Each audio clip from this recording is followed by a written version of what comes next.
para esta noche, continuando a propósito del mes de mayo, con madres profesionales, principalmente en el área de la comunicación. Tenemos con nosotros a Mariacela Álvarez, gran comunicadora, presentadora y muchas cualidades que vamos a conocer en la presente entrevista. Veamos.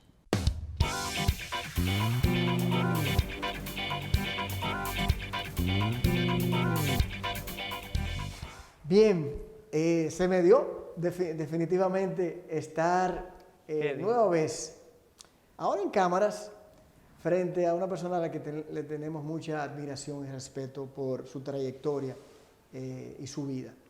Mariacela Álvarez. Gracias, Jordi. Hola. Gracias por tus palabras, ¿cómo estás? Muy y gracias bien. por venir de Santiago hasta acá. Vale la pena, vale la pena. Yo espero no decepcionar. No, yo sé que no. ¿Cómo te defines? Yo no me defino.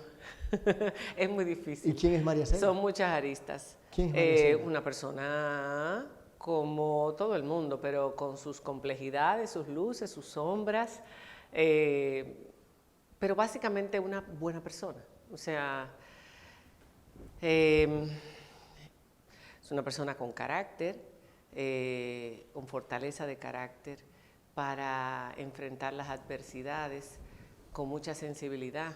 Lloro fácilmente, sobre todo con temas relacionados con niños, con todo lo que tiene que ver con personas vulnerables. Soy una persona muy amorosa. A mis hijos, si pudiera darles mi sangre, se la daría, lo que necesiten, a mis nietos, a mis amigos. Soy una persona leal, muy leal, sumamente. Una de mis hijas decía, además, que yo era ingenua. En una descripción que ella hizo una vez para un programa de televisión. Es tan difícil describirse uno mismo porque son tantas, como decía yo anteriormente, tantas facetas que uno tiene. Ella decía que yo era ingenua porque yo siempre veía la bondad en la gente en lugar de ver la maldad. Hace muchos años yo escogí eso, porque si no me iba a volver loca. Entonces soy una persona que prefiere perdonar a quien me hace daño. Son muy pocas cosas. ¿Que tenés que mantenerte cuidándote? Sí, son muy pocas cosas que yo guardo y que yo retengo y que me duelen. Pero si esa persona pidió perdón por ese en particular, se acabó. Ahora, muchísimas otras cosas que son menores pero que duelen también, yo suelo perdonarlas sin que me tengan que pedir perdón. Yo prefiero vivir así, vive uno con menos carga y menos amargura. Te comprendo perfectamente. A propósito de lo que mencionabas, ¿cuántos hijos tienes y sus nombres? Son 4, Andrés Alberto el mayor, Chantal la que viene después, que apenas tiene 1 año y medio de diferencia con él, Rebeca, que tiene 9 años de diferencia con Chantal, y Emmanuel, que tiene 7 años de diferencia con Rebeca. Como tú comprenderás, pensamos que Rebeca iba a ser el último cumple, ya la gota, cerrar la fábrica con Rebeca, pero pues 7 años después llegó Emmanuel. Yo nunca pude tomar control, pastillas y todo esto porque mi mamá murió de cáncer de mama y yo no debía ingerir hormonas de ningún tipo. Ya a estas alturas, como tengo muy poco estrógeno, entonces ya puedo.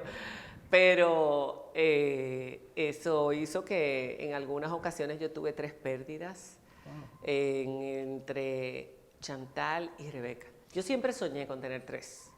3. Pues, sí, sería el ideal para... Yo siempre lo pensé también, a mí me pasó lo mismo, pero Dios simplemente permitió que fueran 2. Es que la vida no es como tú la planificas. Hay gente que cree que puede controlarlo todo y planificarlo todo. Yo voy a tener 2 y no más. Yo busqué y perdí. Yo pensé que me iba a quedar con 2.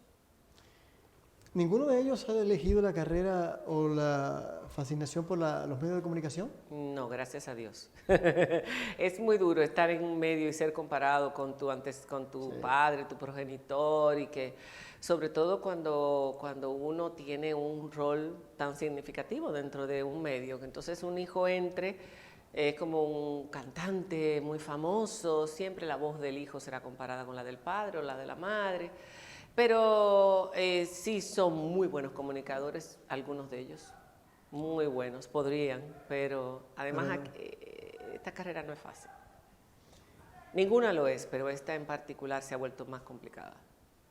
¿Qué satisfacción tiene María Cela si se visualiza dentro de los medios de comunicación? ¿Cuál es su mayor satisfacción dentro de los medios de comunicación? El que sé que he dejado un camino hecho para que otros que deseen hacer las cosas lo mejor posible puedan utilizarlo como referente, como otras personas han sido referentes para mí. Yo en momentos determinados pienso qué hubiera hecho, qué hubiera dicho fulano de tal o sutano, cómo hubiera reaccionado. Son los referentes para mí en los medios de comunicación. Y yo lo que deseaba era hacerlo para otras mujeres u hombres en general, pero sobre todo saber que contribuí a mi sociedad a hacerla un poquito mejor, un poquitito mejor. Como madre, volviendo a esa parte, ¿cómo se ha hecho María Cela? Y más luego de separarse, de ya no tener, en este caso, quizás un compañero de manera directa en el hogar. ¿Qué tan difícil ha sido para ti en un ámbito de la comunicación tan exigente como tú la llevas?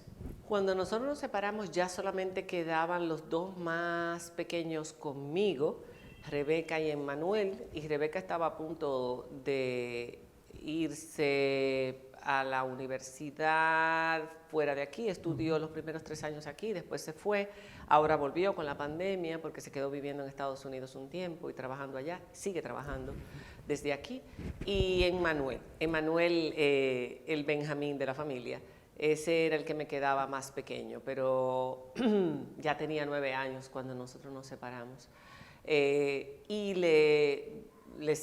Es más difícil, claro, cuando tú tienes un programa diario, dedicar el tiempo de calidad a tus hijos, pero yo siempre he tratado de estar en los momentos en que me necesitan, de tener un contacto diario. Ahora ya mi hijo menor, está viviendo con su papá. Después de los 18 años, yo entendí que era hora de que ellos tuviesen una relación más cercana, porque el padre... Y eso no es fácil para una madre, sobre todo una madre como yo, eso que te iba a preguntar ahora. Mamá gallina, que quiero siempre a mis pollitos cerca, y que no importa la circunstancia que yo esté atravesando, siempre busco la forma de crear el nido para que los pollitos estén cómodos y estén protegidos. Y así lo hice cuando volví de España, contra viento y marea. Pero al cumplir los 18 me di cuenta de la falta que le hacía ese contacto con su papá y me desprendí. Me costó, me sigue costando, pero yo sé que es lo mejor para él. Y nos vemos mucho, pero él vive con su papá. Y con los mayores, yo te diría que esos fueron los que más sufrieron, porque los menores disfrutaron de esos 7 años en España, donde la vida de nosotros no era tan ajetreada. Su papá no estaba trabajando, por eso tenía más tiempo para los menores. Ya los otros estaban independientes. Mis hijos mayores tienen ciertas edades que no voy a mencionar. Claro. Son independientes, están casados, tienen hijos. Bueno. O sea que siempre hablo como de 2 camadas, de los menores y los mayores. Por la diferencia de edades. Sí, pero nosotros hemos dado lo mejor de nosotros. Y en eso ellos tienen que sentirse bien, tienen que sentirse afortunados de haber tenido un padre y una madre que siempre se han esforzado por darles a ellos lo mejor de ellos y lo que podían proveer, lo mejor de lo que podían proveer. Si hoy pudieses decir, ¿cuál sería tu mejor legado que ellos deberían aprender de María Cela? El trabajo honesto, los valores, la integridad, el esfuerzo, el vencerlas, el enfrentar con valentía la vida y los obstáculos, y sobre todo el pensar en los demás, el buscar la necesidad ahí donde está y tratar de mejorar la vida de otras personas. No quiero dejar pasar tu ámbito como abuela. ¿Cómo así? Y ahora ya yo me voy a poner más sinvergüenza. Yo soy una abuela consentidora, chévere, sinvergüenza, como todos los abuelos. Lo mejor de la vida es tener nietos, porque no tienes la obligación, no tienes...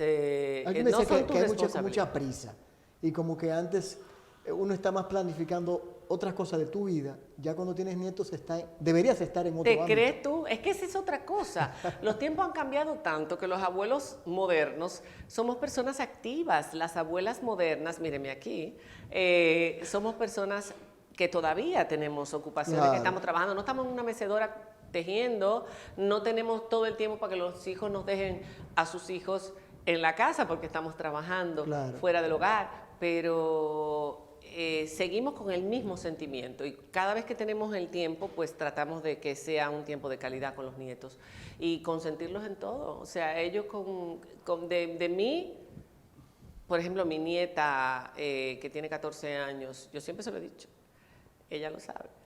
Tú conmigo consigues lo que te dé la gana, pero es que es una maravilla. La verdad es que mis nietos todos, y los hijos de mi ex marido, algunos me dicen abuelita, otros me dicen madrina. También yo tengo otros nietos por ahí, pero viven en México. Se vale, se vale. Vámonos a ir a una pausa, María Cela, y luego de la misma seguiremos conversando en este ámbito, pero ya más sometido al ámbito profesional. Ya volvemos.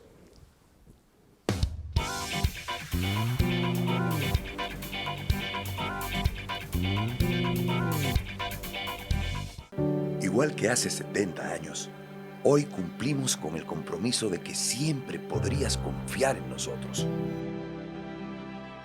Que aún en las más difíciles situaciones podrías contar con nosotros, porque gracias a nuestra responsable actitud de solidaridad para transformar la vida de la gente, a través de estos 70 años seguimos cumpliendo, porque la virtud de servir, de creer firmemente en los valores que nos engrandecen, confirman nuestra satisfacción de ser tu mano amiga de siempre. Cooperativa San José, tu mano amiga de siempre.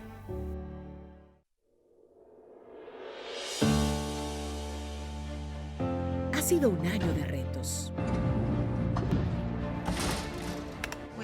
A distancia, pero empezamos. Docentes, familias, equipo. Trabajamos para mantener y elevar la educación dominicana. Y ahora retornamos a las aulas de forma gradual y voluntaria. Y contamos contigo. Y conmigo. Y conmigo. Y conmigo. Y conmigo. Y conmigo. Y nosotros también. Porque en República Dominicana la educación no se detiene. Ministerio de Educación.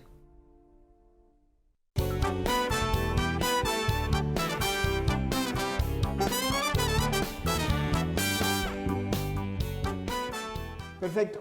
María Cela, yéndonos a la parte de la comunicación ya de nuevo, pero ahora, ¿cómo lo ha visualizado María Cela? Si es real los obstáculos que tiene la televisión hacia la mujer.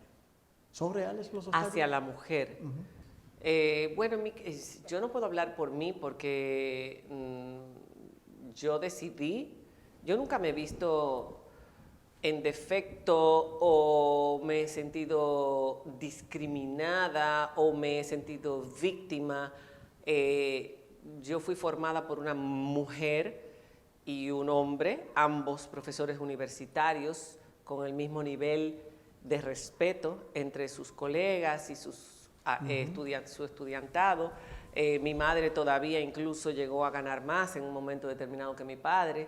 Y en ese sentido, aunque mi padre era machista, pero en el aspecto profesional había total equidad en mi hogar.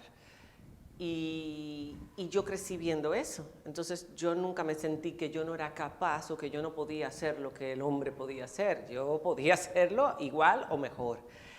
Además, nosotras venimos de entre la generación de mujeres que rompió, que logró primeras conquistas importantes en los años 60 y las de ahora que gracias a Dios, gracias a todo ese camino recorrido, están logrando otras cosas. Pero estamos claras de que estamos en un mundo donde eso no es así para todas las mujeres, donde todavía siguen habiendo diferencias, discriminación Y yo como mujer en los medios a veces sí escuchaba, por ejemplo, alguna persona, algún hombre que de estos de farándula o no sé qué, hablar despectivamente o esta juventud que, por ejemplo, no todos, pero algunos hombres, algunos chicos que dicen después de los 40, es una vieja, esa vieja, es una forma de insultar a la mujer.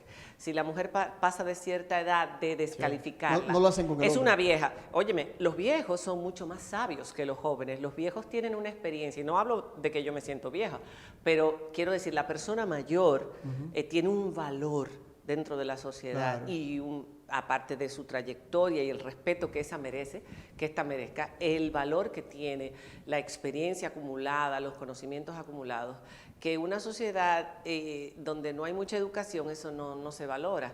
Entonces, donde hay machismo, también el hombre puede ser gordo, puede ser feo, pero si tiene cuarto en los bolsillos, está parado. Y ese tiene todo el respeto de todo el mundo, pero la mujer no. La mujer, desde que llega a cierta edad, ya es una vieja, desde que dice algo que no te agrada, pero eso no es la mayoría.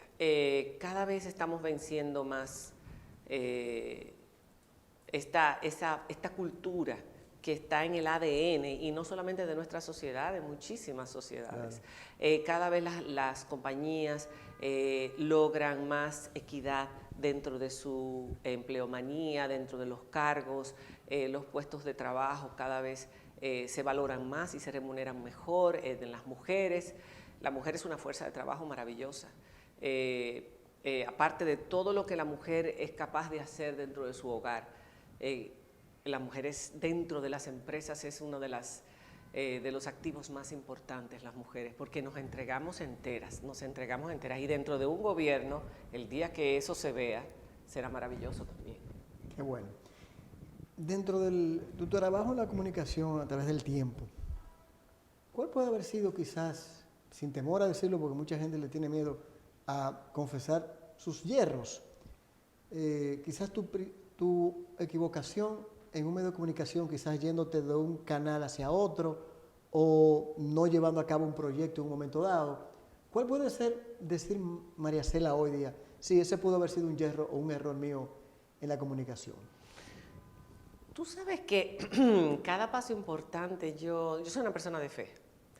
Yo soy una izquierdista cristiana. Está buena esa. Como escuché a Cheo el otro día decir, es verdad, eso es lo que yo soy. Yo soy una persona de fe, y cada paso importante en mi vida, yo siempre lo he puesto en manos de Dios. Y de alguna manera, donde el corazón me lleva, o sea, es la voz de Dios que habla a través de mi corazón. Lo que el corazón me dice, por ahí vete, eso es lo que te conviene. Y yo he ido actuando así a lo largo de mi vida. Los primeros 4 años fueron maravillosos porque fueron años de aprendizaje, Con los Ojos Abiertos. Primero estábamos en Radio y Televisión Dominicana, después ya yo pasé, cuando entré a Esta Noche María Cela, a Colorvisión, cuando recibí la llamada de Colorvisión. Eso fue... ¿Qué fue para ti? Pues yo empecé Esta Noche María Cela en Radio y Televisión Dominicana, sí, claro, también. Claro. Pero recibí la llamada de Colorvisión y dije, bueno, ya llegué. Y eso había pasado. Eso fue un impacto, ¿eh? Sí, y apenas tenía como 5 años en la televisión, o 4 o 5 años o menos. Y yo decía, ya llegué, que me llame Colorvisión, el canal de mayor audiencia, que quiere mi programa en su parrilla. Ya llegué, ya me consagré. Ahí era que yo estaba empezando. Pero sí, al mudarme a Colorvisión fue un gran paso, importantísimo para mi carrera. Y ahí empezó en el 96 Esta Noche María Cela a despuntar. Bueno, empezó el programa y empezó despuntando. La verdad es que fue algo muy novedoso, y a lo largo de esos 8 años fueron maravillosos, de innovación, de hacer cosas que no se habían hecho antes en televisión, de tener unas grandes exclusivas como nadie. O sea, todavía yo ando por ahí publicando algunos recuerdos que me están mandando, recuperando esos cassettes. Pero luego, por ejemplo, el haberme ido a España hizo que, por supuesto, yo dejara una plaza vacía muchos años, que hubiera una nueva generación que empezaba, y como te hablaba yo, no se encargan de investigar ni de ver cuál es la carrera de esta persona y cómo ha sido la trayectoria de esta persona, y creen cualquier cosa que se les diga o que se les meta en la cabeza. Y para volver fue un poquito difícil otra vez reconquistar ese espacio. Pero no me arrepiento de esos 7 años, porque en esos 7 años me enriquecí en otros aspectos, en el aspecto familiar, en el aspecto personal, cultural, amplié mis horizontes muchísimo. ¿Y tus relaciones también? Mis relaciones también. Entonces, volver y... bueno, cuando me fui a Telecentro, no me arrepiento tampoco. Ese fue otro paso importante. Ese fue un punto. Ese fue de Colorvisión a Telecentro, antes de irme del país.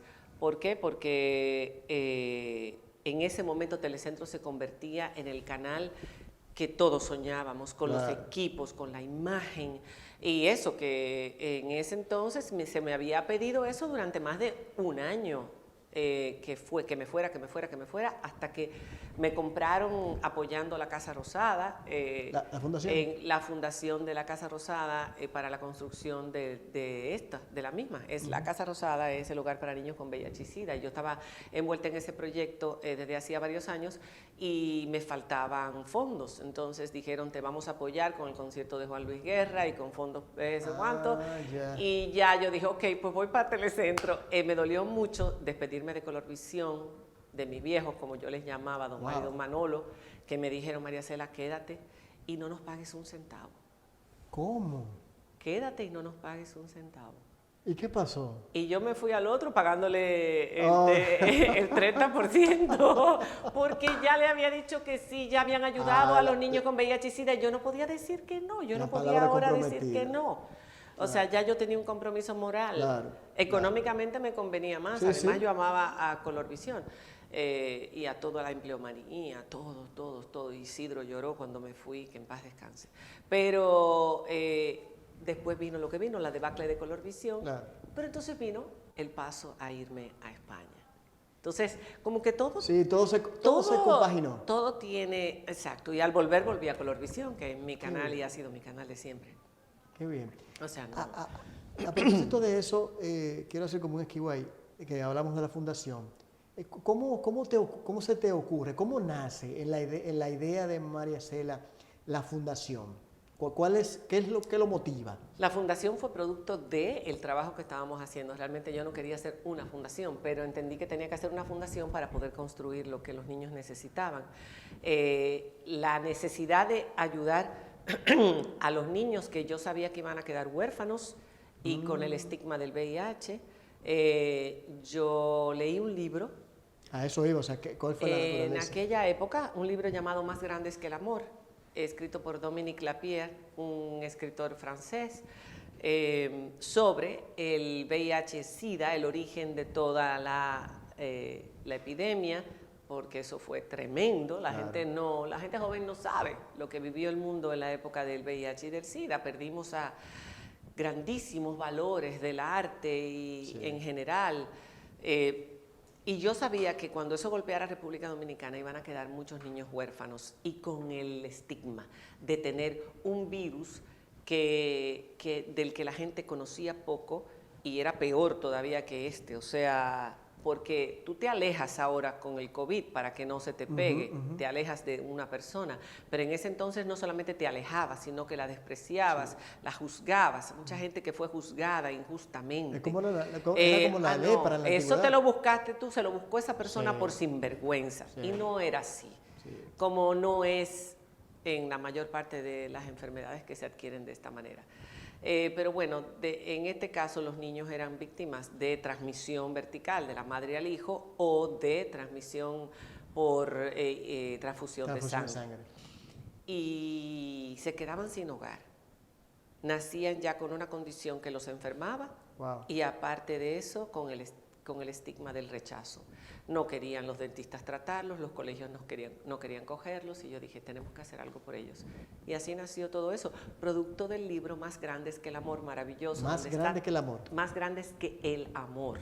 Ahí están entrelazadas desde Robert Gallo, que era el jefe del CDC de Atlanta, Montagnier, que fue el que descubrió el retrovirus en Francia y el otro se llevó el reconocimiento, la Madre Teresa recogiendo los enfermos de SIDA y abriendo el primer lugar en Nueva York para toda esa gente que nadie quería tocar. Eran los intocables de la India, pero en el mundo entero, los enfermos de SIDA. Y todas las historias entrelazadas desde cómo empezó el SIDA, y darle seguimiento hasta el primer caso hasta el momento en que escribió Y hoy La día, piedra. y hoy día, ¿cómo está la fundación? O sea, Las monjas, el hogar para niños con VIH. No, ya no es necesario mi trabajo. El hogar corre solo. Perfecto. Ahí siguen habiendo niños huérfanos que no deberían haber a estas alturas. No deberían haber niños que nazcan tampoco sin cesárea y sin que se le apliquen los antirretrovirales a la madre para que no nazcan contagiados. Pero todavía pasa, por desgracia, en países como el nuestro. Cuando en otros países ya eso está prácticamente erradicado el problema y el VIH se ha convertido ya en una condición que tú tienes como, Claro que se como vive, si como se vive. tienes Y se entiende la gente. diabetes, etcétera, Claro. y te tomas tus antirretrovirales y tienes tu vida normal. Aquí hay mucha gente que vive así, Claro. porque los antirretrovirales ya son gratuitos. Pero señores, en un principio los antirretrovirales nos costaban 10,000 pesos por niño. Wow. 10,000 pesos por niño. Y yo no quería que ningún niño se me muriera. Y se nos murieron muchos al principio cuando no habían llegado al país. Eso era terrible. Teníamos que ir, empezando por Loli, que fue mi ahijadita la que me motivó a ir más lejos. Pero ya, gracias a Dios, eso ha cambiado. Ahora tenemos esta pandemia. O sea que tú has llevado la calidad de madre más allá de tu entorno biológico. Bueno, porque como te dije, los niños son mi debilidad. Sí, y la sensibilidad que mencionaste al principio. Vámonos a ir a otra pausa y volvemos.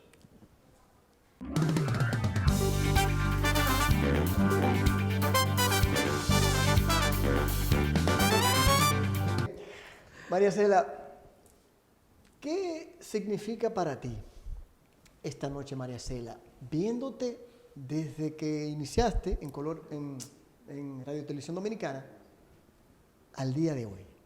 ¿Qué significa para ti ver eso? Ha sido una escuela, una universidad laboral y de vida. La cantidad de personas que me ha permitido conocer, de experiencias que me ha permitido compartir con el público, de historias que hemos podido contar, de vivencias inolvidables, musicales. Por ejemplo, ahí voy a poner una en este fin de semana, que fue vivida con Michael, Camilo y Tomatito. Michael es uno de nuestros grandes artistas internacionales, sí. Orgullo. Uno de los mejores jazzistas del mundo. Y Tomatito, uno de los mejores guitarristas flamencos y del mundo también. Y ellos se unieron para hacer este disco llamado España, mezclando jazz y la guitarra y el piano. Y cuando ellos en mi programa, que a mí me costó zancajear ese piano, porque Michael solamente tocaba en un piano con X, que no sé qué, enorme, Wow. un monstruo. Y cuando yo vi ese piano en el estudio y cuando Michael se sentó y Tomatito agarró la guitarra y empezaron a tocar el tema Too Much, de la película que lleva el nombre de Fernando Trueba, de Antonio Banderas, Melanie Griffith, y ver cómo el gitano sacaba lágrimas de esa guitarra y cómo Michael, el respeto, y luego los dos, ese momento, yo decía, Dios mío, este es un momento, y lo pude lograr en mi programa, o sea, aparte de la cultura, de haber colaborado con tanta gente maravillosa a lo largo de los años, que hemos podido todos, entre todos, transmitir un poco más de educación a nuestro pueblo, aparte del trabajo que hemos hecho por causas, las transformaciones que a través de nuestra voz y de nuestro repiqueteo se han logrado junto con otras voces, una gran satisfacción. Ya yo puedo decir que yo me siento casi plenamente satisfecha. Yo creo que no me queda. Ahora que tú hablas de eso, la que vimos recibiendo el premio de Miss Mundo, a denunciar el año pasado en Plaza de la Bandera y decir, no me preocupa perder mi programa por hacer una denuncia. Te has transformado en la vida. No, te has hecho. Es la misma persona. Es más, los cimientos de esta persona que soy hoy se forjaron en mi adolescencia. Ahí, en mi adolescencia en la UAS, donde yo estudié, la Universidad del Pueblo, la universidad de todos, donde mis padres eran profesores, donde yo aprendí sobre política, donde yo no soy, nunca voy a ejercer la política, yo estoy más clara que el agua en eso y siempre lo he dicho, no me voy a meter en la carrera política, pero yo soy una persona política. Claro que me interesa lo que pasa en mi país, porque es fundamental. Siempre ha sido una curiosidad. El activismo, nosotros lo practicábamos de alguna manera en la UAS también, porque yo fui de la que se fue a la calle por el 5% que le correspondía a la universidad y tiré el palo a la calle y fui a las marchas y todo esto. No participaba en la revuelta donde había bombas lagrimógenas, a mí no me interesaba eso. Yo porque no participaba activa en ninguno de los partidos políticos que tenían su... La universidad estaba sumamente politizada en esos tiempos, pero era necesario, porque era el único lugar donde, como para botar humo, un poquito para botar vapor, bajo una dictadura, que era lo que vivíamos hasta el año 1978 con Balaguer. Claro. Entonces, por eso la universidad era tan incómoda también para el gobierno. Pero esa muchacha que se forjó ahí, que por casualidad fue Miss Mundo y que en su labor de Miss Mundo no dejó de ser ella, al contrario, aprendió más, amplió incluso, mejoró su calidad humana, porque viendo lo que hacía Julia Morley con los niños en todas partes del mundo donde visitábamos, yo trabajé muchísimo para niños en dificultad, para menores en situación de conflicto, de guerra o de enfermedad o en asilos. Por ejemplo, en El Salvador, yo nunca lo olvido y siempre lo digo, esa visita al hospital militar, no podía ir a donde los combatientes, pero sí estaba en el hospital militar viendo tantos adolescentes de 14, 15, 16 años mutilados por las guerrillas, los enfrentamientos. Yo estuve 3 veces en El Salvador con seguridad a mi alrededor, perdí parte de esa gente en la guerrilla, oía los tiros en las noches. Todo eso me hizo crecer como persona y forjar lo que a la larga he ido desarrollando en mi personalidad y he podido con ello contribuir a la sociedad. Es la misma persona. Dentro del mismo programa de María Cela, tú has tenido muchas compañeras que han trabajado contigo y ya comprendo... Muchas no, son 3, 4. Exacto, pero han sido varias y de ellas podemos mencionar el caso de Diana Lora, el caso de Carolina Santana, Farideh Raful, Camila García Durán. ¿Qué ha sido, que entiendo es la que más tiempo tiene contigo, trabajar con Diana? Diana, maravilloso. Diana ha sido la mejor compañera que pude haber escogido originalmente. De hecho, cuando me la sugirieron para producción. Eso te iba a decir. Y cuando yo la conocí, nos sentamos a tomar una copa y a conversar. Hace muchos años de eso ya. Era la primera vez que esta muchachita recién casada con Marel Alemán y no tenía hijos ni nada, muy inteligente. Y yo le dije, Diana, yo había pensado que tú podías trabajar en producción y vas a trabajar en producción conmigo, pero yo te quiero también en conducción. ¿Y cómo fue para ella? Se puso muy feliz. Claro, ella estaba acostumbrada a trabajar con su papá una vez a la semana, en noticias, y es otra cosa. Y yo le dije, prepárate, vas a tener que ampliar tu horizonte para poderte hacer realmente popular. Tú tienes que tocar todo tipo de temas. Entonces, al principio le era un poquito cuesta arriba, pero después Diana, pues, cualquier cosa la sortea perfectamente. Al principio era un poco más tímida y con el paso de los años adquirió una personalidad televisiva fantástica, aparte de que es una gran periodista. ¿Por qué le es fácil? Y una mejor compañera. Sí. ¿Por qué le es fácil a compañeras como la que hemos mencionado sentirse bien trabajando con María Cela? No sé. Tu equipo. Eso pregúntale a ellas. Yo no sé, porque a mí no me gusta hablar de mí. Yo soy una compañera muy respetuosa. Yo miro a los compañeros como iguales, o sea, no los veo como secundarios o soporte. Yo los veo como que hasta que van cogiendo, hasta que se van fogueando. ¿Eres muy exigente?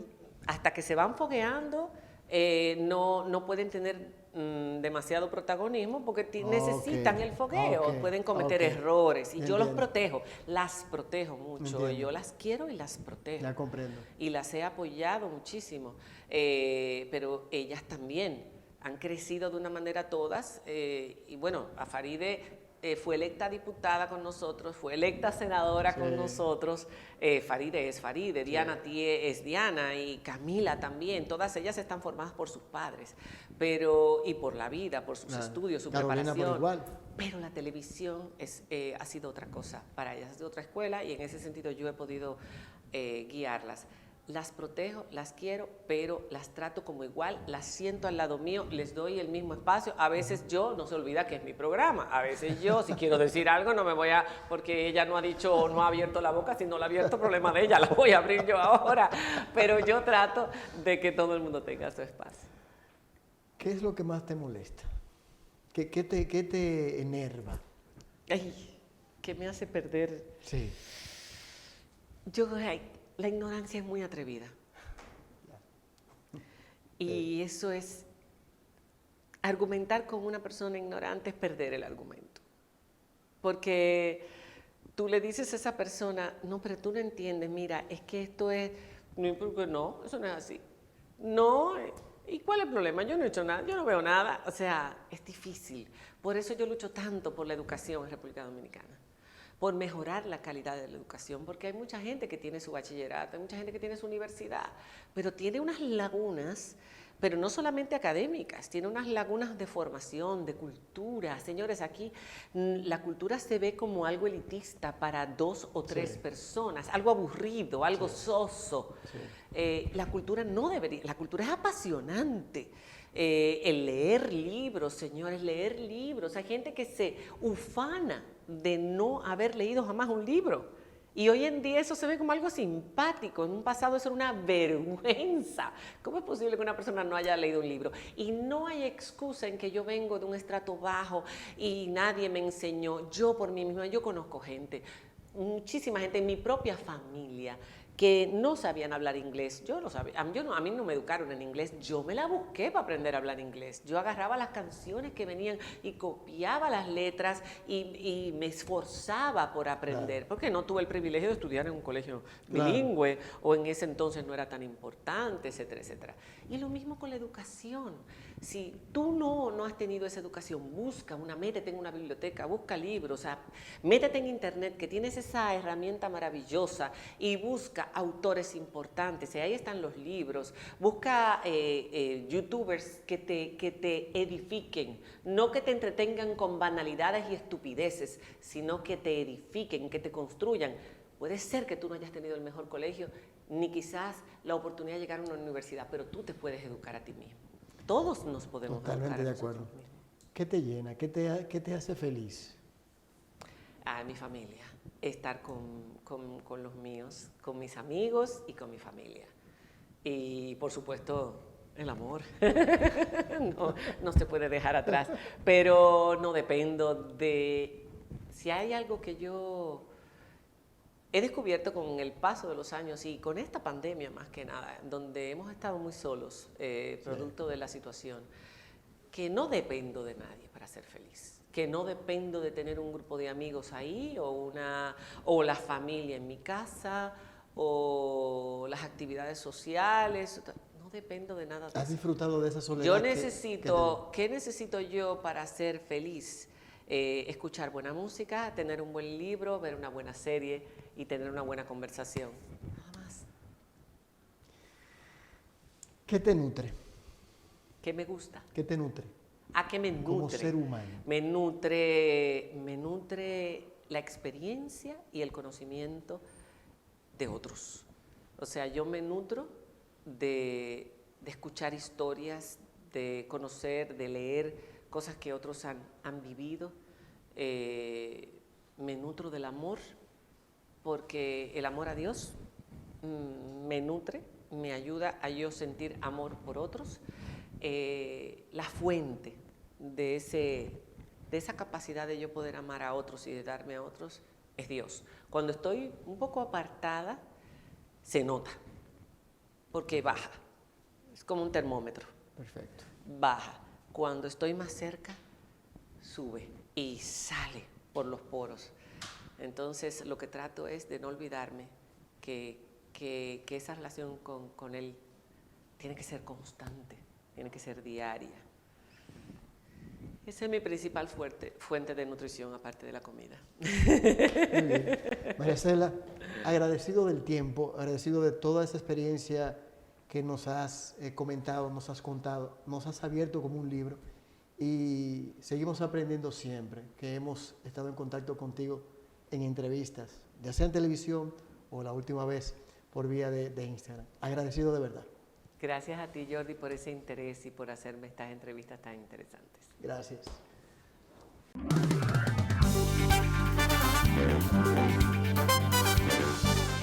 Bueno, María Cela, son 9 años ya de experiencias, de vivencias, de historias todos los días, donde lo más jugoso siempre es lo que pasa fuera de cámara y no delante de las pantallas. Por suerte, porque si no creo que ya nos habrían cerrado el programa si la gente escuchara todo lo que pasa ahí detrás, pero también de muchos obstáculos, de retos superados. Yo durante todos estos años he visto a María Cela levantarse varias veces como un ave fénix y empujar ese camión, esa empresa, y de una manera así como mágica, al mismo tiempo encontrar el tiempo para preocuparse por todos y cada uno de sus amigos. Porque tal vez ustedes no lo saben, pero la palabra que mejor define a María Cela es lealtad. María Cela es leal con sus amigos, y si ella te adopta en su vida, tú sabes que tienes una amiga incondicional para el resto de tu vida. Y yo tengo la suerte de que me adoptara a mí.